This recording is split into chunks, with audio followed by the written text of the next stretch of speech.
Hello দোস্তো, নমস্কার, good morning, welcome back to my channel. আশা করছি আপনারা সবাই ভীষণ ভালো আছেন। আমার শরীরটা কিন্তু ভীষণ খারাপ, আমি কিন্তু একদমই ভালো নেই। তো যাই হোক, সে কথাই পড়ে আসছি। এখন হচ্ছে সময় ওই 10টা সাড়ে 10টার মতো। তো চলুন আজকের ভিডিও 10টা সাড়ে 10টা থেকে শুরু করছি। আপনারা সবাই সঙ্গে থাকুন, সাথে থাকুন আর শেষ পর্যন্ত দেখুন। আর শেষ পর্যন্ত দেখার পর যদি ভালো লাগে তাহলে অবশ্যই একটা লাইক এবং একটা কমেন্ট করবেন। আর আমার চ্যানেলে যারা নতুন আছেন আপনাদের প্রত্যেককে অনুরোধ করব যে প্লিজ আমার চ্যানেলটিকে সাবস্ক্রাইব করে দেবেন এবং ভিডিওগুলো শেষ পর্যন্ত দেখবেন। দেখার পর ভালো লাগলে অবশ্যই আপনারা লাইক এবং কমেন্ট করবেন। তো একটা জিনিস দেখুন, প্রত্যেক দিন কিন্তু আমি আলুথালু অবস্থায় ভিডিও শুরু করি, কিন্তু আজকে দেখুন আমি একটু সেজেগুজে আছি। তো কারণ আছে, সেই জন্যই সেজেগুজে আছি। আর এই যে চুড়িদারটা পরে আছি, এটা বহুদিন আগেকার কাটানো চুড়িদার।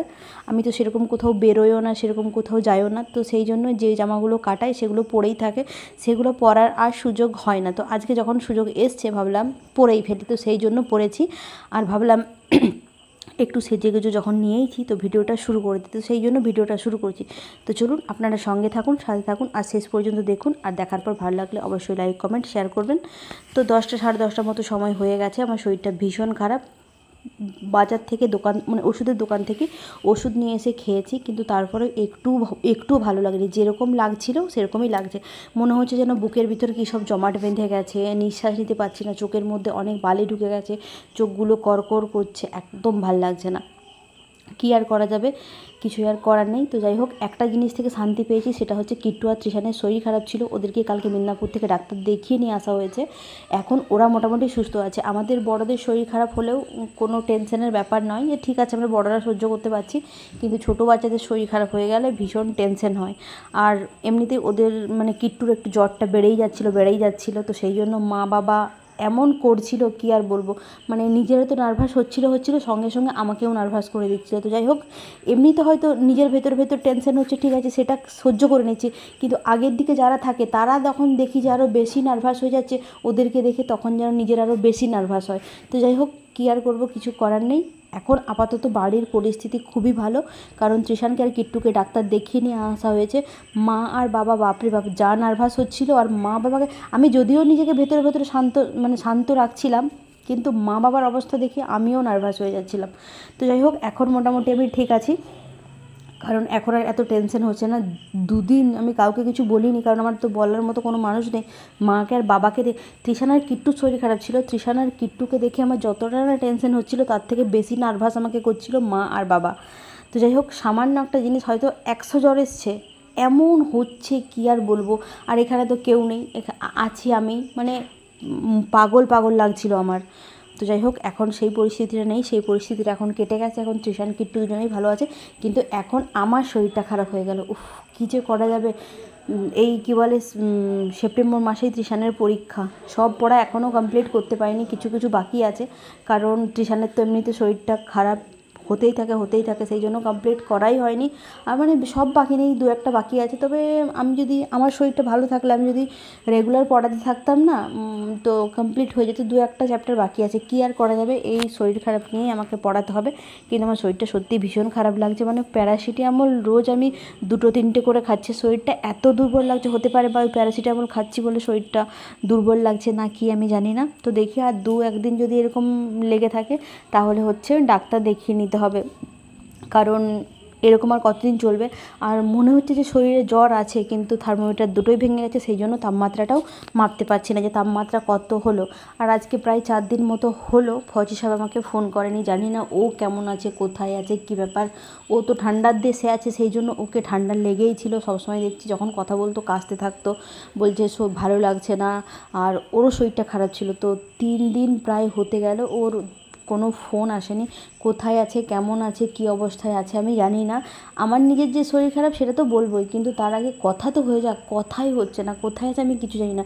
একদিন রাত্রেবেলা ফোন করলো, 2-1টা কথা বলেছি, তারপর ফোনটা কেটে গেল। প্রত্যেক দিন কী হতো, ফোনটা কেটে যাওয়ার পর ও অনেকক্ষণ ট্রাই করতে থাকার পর একবার গিয়ে লেগে যেত, কিন্তু সেদিন রাত্রেবেলা ফোন কেটে যাওয়ার পর আর ফোনটা লাগেনি।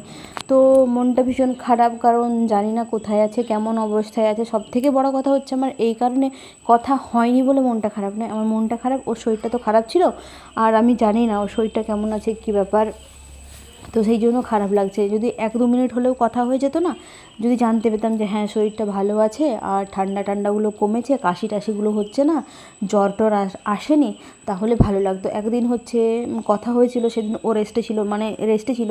ওদের তো সচরাচর রেস্ট দেয় না, যখন খুব শরীর খারাপ হয়ে যায় তখনই রেস্ট দেয়। একদিন দেখলাম যে ও রুমে রেস্টে ছিল, মানে শরীরটা খুব খারাপ হয়েছে, খুব খারাপ হয়েছে।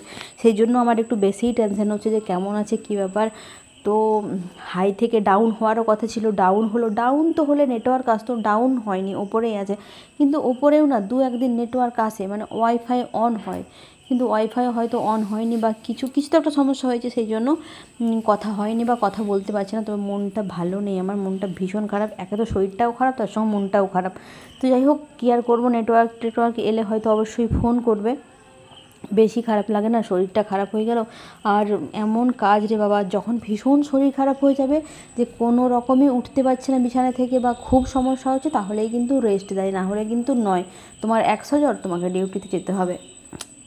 বড্ড খারাপ লাগে, কী আর করবো। যাই হোক, এখন সময় হচ্ছে ওই 5টা, 5:30টার মতো। মা কিট্টু তৃষান চলে যাচ্ছে বাজারে, বাড়িতে বেসন, সুজি, চিনি, দুধ কিছুই নেই। আমাকে বলছিল যেতে, কিন্তু আমার যাওয়ার মতো অবস্থাই নেই। সত্যি আমার শরীরটা ভীষণ খারাপ, বহুদিন পর শরীরটা এত খারাপ হলো। এই শরীর খারাপ নিয়েই আবার দুপুরবেলা ঘর মোছামুছি করলাম, কিছু জামা কাপড় কাচলাম, ছাদে জামা কাপড় দিয়ে এলাম। মা আর কত করবে, মা যদিও আমাকে বলছিল জল ঘাটাঘাটি করিস না, তোর শরীর আবার বেশি খারাপ হয়ে গেলে সমস্যা হয়ে যাবে, কারণ সামনেই তোর ভাইপোর পরীক্ষা, ওকে আবার কে পড়াবে। কিন্তু কি করব, যখন দেখছিলাম মা কিট্টুকে নিয়ে, তারপরে হচ্ছে রান্না বান্না, ঘর মোছা নিয়ে, সব কিছু নিয়ে যখন নাজেহাল হয়ে যাচ্ছিলো দেখলাম, তখন বাধ্য হয়ে উঠে ঘরগুলো মোছামুছি করে দিলাম, জামাকাপড়গুলো গুছিয়ে রাখলাম, কিছু জামাকাপড় ছাদের মধ্যে দিয়ে এলাম। তো যাই হোক, বাজারে গেছিলো এরা, যা যা জিনিস ছিল না এদিকে নিয়ে এলো। এদিকে ওদের 2 ভাইয়ের প্রিয় জিনিস ফুচকা নিয়ে এসছে, আমাকে বলছিল খেতে, কিন্তু আমার ফুচকা টুচকা একদমই খাওয়ার ইচ্ছে নেই, মনে হচ্ছে একটু চা হলেই হবে। আবার হচ্ছে তৃষানবাবুর স্যারও কদিন বৃষ্টির কারণে হয়তো পড়াতে আসতে পারেননি। আজকে আমাকে মেসেজ করেছিলেন যে 6টা, 6:30টার দিক করে পড়াতে যাব, তৃষানকে রেডি থাকতে বলবেন। তো বললাম তৃষানকে যে বাপি তুই রেডি হয়ে থাক, স্যার আসবেন পড়াতে, কিছুক্ষণের মধ্যেই মনে হয় এসে যাবেন। তো মাকে বললাম, মা তুমি দুধ টুধ গরম করে নাও, স্যার আসবেন পড়াতে। রাত্রেবেলা আবার রুটি টুটি বানাতে হবে বাবার জন্য, রুটি। আজকে আমিও রুটি খেয়ে নেবো, কারণ হচ্ছে জ্বর এসছে। এই জ্বরের মধ্যে যদি ঠান্ডা ভাতটা খাই তাহলে হয়তো আরও শরীরটা খারাপ হয়ে যাবে। আমি কোনো মতেই চাইছি না যে আমার শরীরটা ভীষণ খারাপ হয়ে যায়, কারণ সামনেই তৃষানের পরীক্ষা, আর আমি যদি বিছানায় পড়ে যাই তাহলে সব চপাট হয়ে যাবে। স্যার দেওয়া আছে আমি মানছি, বাবা পড়ায় আমি সেটাও মানছি, কিন্তু আমি তো এক কলম লিখে দেবো, যদি আমি ওকে না দেখি তাহলে সব ডাউন হয়ে যাবে। এটা তো আমি জোর গলায় বলবো। তো যাই হোক, আমাকে তৃষানকে দেখতেই হবে।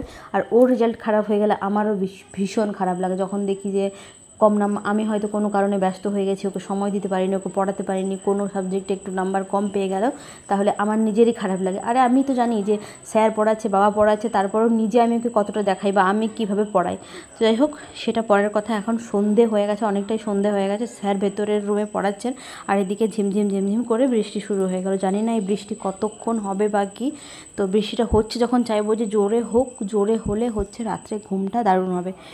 তো এই দেখুন, বৃষ্টি কিন্তু শুরু হয়ে গেছে, আর আমি বাড়ির ভেতর থেকে জানালা দিয়ে ভিডিও করছি।